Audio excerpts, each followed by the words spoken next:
Defund the politics, please. I'm not trying to play it safe. Oh, I'm sorry for camping. He was not totally truthful. This is such an interesting race. It's like Sex in the City, you know? It's like I'm just a boy in the city, you know, finding my way, finding out who I am. So are you Sir Larry Thompson? Well, in England they call it Sir. Oh, okay. What is, and so you're Cavallari. Cavallari Larry Thompson? Yeah. Cavallari Larry Thompson. That's amazing. But you can call me anything you want. Call me Congressman. I'm Larry Thompson. I'm very serious, and I'm running the U.S. Congress. But I must tell you, I've been very surprised about how many new Democratic candidates have joined the race. Leadership in Los Angeles has failed for too long. I decided to run for Congress because my own congressman wasn't fighting for us. Brad Sherman, 31-year incumbent who let this country drift deeper into crisis, managing decline in our 32nd district. That's you, Brad. You've done nothing in 31 years. Is this effer going to get kicked out of Congress? We're going to find out. One thing that may change the scenario is Gaza. We have a constitution that is being violated. You killed 20,000 kids, go fuck yourself.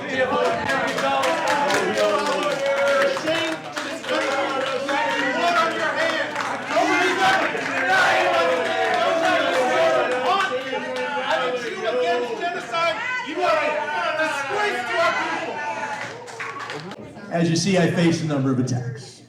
These conversations are now on Main Street, and that's not good for Sherman, because he's the poster child for, AIPAC and all the rest of it. One of the other candidates here owns 215,000 of Boeing shares, and I would love that candidate to speak to how he's going to mitigate that conflict of interest. When it came to my attention, because it did come to my attention that I had owned Boeing stock, I sold it. I don't want to have any conflict of interest in prosecuting the case at Santa Susana. Imagine being so rich you didn't know that you owned $250,000 worth of Boeing stock. If you believe he didn't know that he owned the Boeing stock until I used it in the campaign, you probably believe Trump has been faithful to all three of his wives. It's getting intense.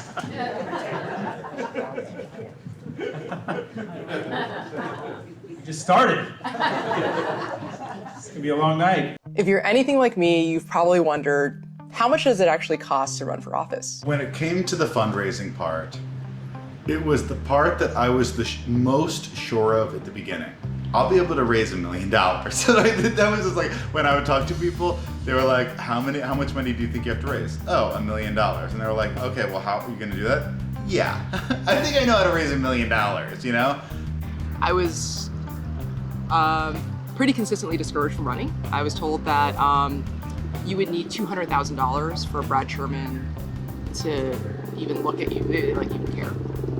You don't always win just because of money. So you can spend as much money as you want, but how many people are going to vote for you?